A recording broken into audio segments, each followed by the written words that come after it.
This is Jamie Drummond for Good Food Revolution. I'm here with Joel Watson, who's joining us all the way from New Zealand. We're just talking about how isolated a place New Zealand is. How are you today, sir? You just arrived here. Hi, Canada. You arrived via Vancouver. Yeah, got into Vancouver on Sunday. Okay. And tell us a little about what you do down on the wonderful islands of New Zealand. I farm the Heartbreak Grape Pinot Noir in Martinborough, a little wine region on the southern tip of the North Island of New Zealand. It's where the New Zealand Pinot Noir story started. It's make some very, very famous Pinot Noirs come from that part of the world. I have been there myself. Yeah, the original's still the best, Atarangi Pinot Noir. Yeah, a lovely, lovely wine. Yeah, amazing wine. So Clive was the guy who was the mad bugger who first planted an old sheep block on the stony grounds of Purutanga Road, and thus begun Martinborough Pinot Noir. Yeah. And how did you get into the business yourself?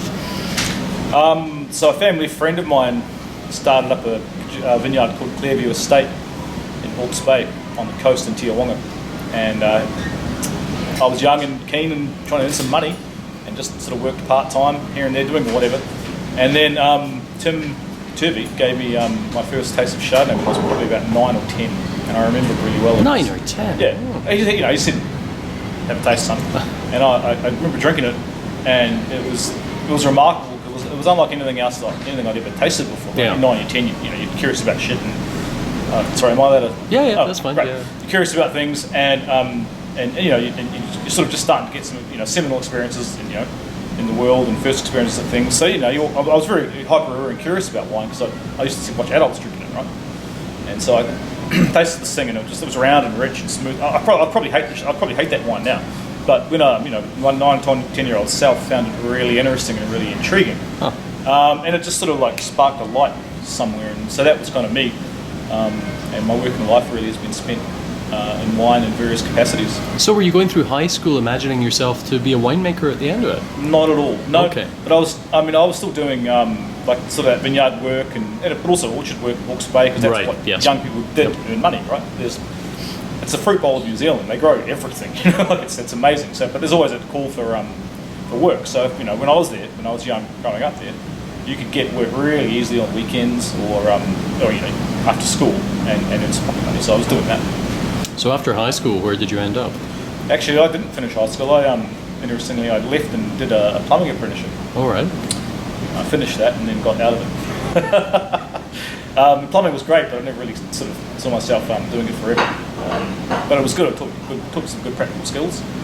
But following that, I got to restaurants and then got into the world of being a sommelier. Right. Did my training in Australia. That's what it does. Yeah, it was really good. And then I went to university later in life, did my winemaking degree, and then. So you mentioned you worked as a sommelier for some time. How did you make that transition from being a sommelier into the world of making wine, and were there any transferable skills there? Tasting skills, people skills. Yep. The transition wasn't super difficult. So working as a sommelier in Melbourne and Sydney, you always had a lot of access to and direct access to people producing wine. Particularly in Melbourne, there's this really awesome dress circle of wine regions around Melbourne, which never more than an hour or so out, and so I'd already made several connections with several producers, and so I just started doing some work and some harvests, and then just sort of went from there, to be honest with you. And then once I started studying, I pretty much threw myself into it. So just did harvests, Northern Hemisphere, Southern Hemisphere. Right. Okay. Studying all the while. It was a hell of an undertaking, but got there in the end. So apart from Atarangi, where would you say you took your winemaking or wine growing inspiration from? Oh, there's a couple of ace growers in Martinborough, guys at Dry River really bring it home. There's a guy called Don from Devotus, calls the vineyard in town.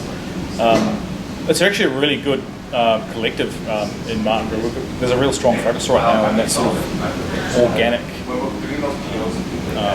accreditation and organic practice, and so there is a massive collective at the moment who are really passionate about that. And the guy I've got in the vineyard, Stefan Innes, is a magician. He's one of the best organics guys out there, and very lucky to have him, and he's really teaching me a lot.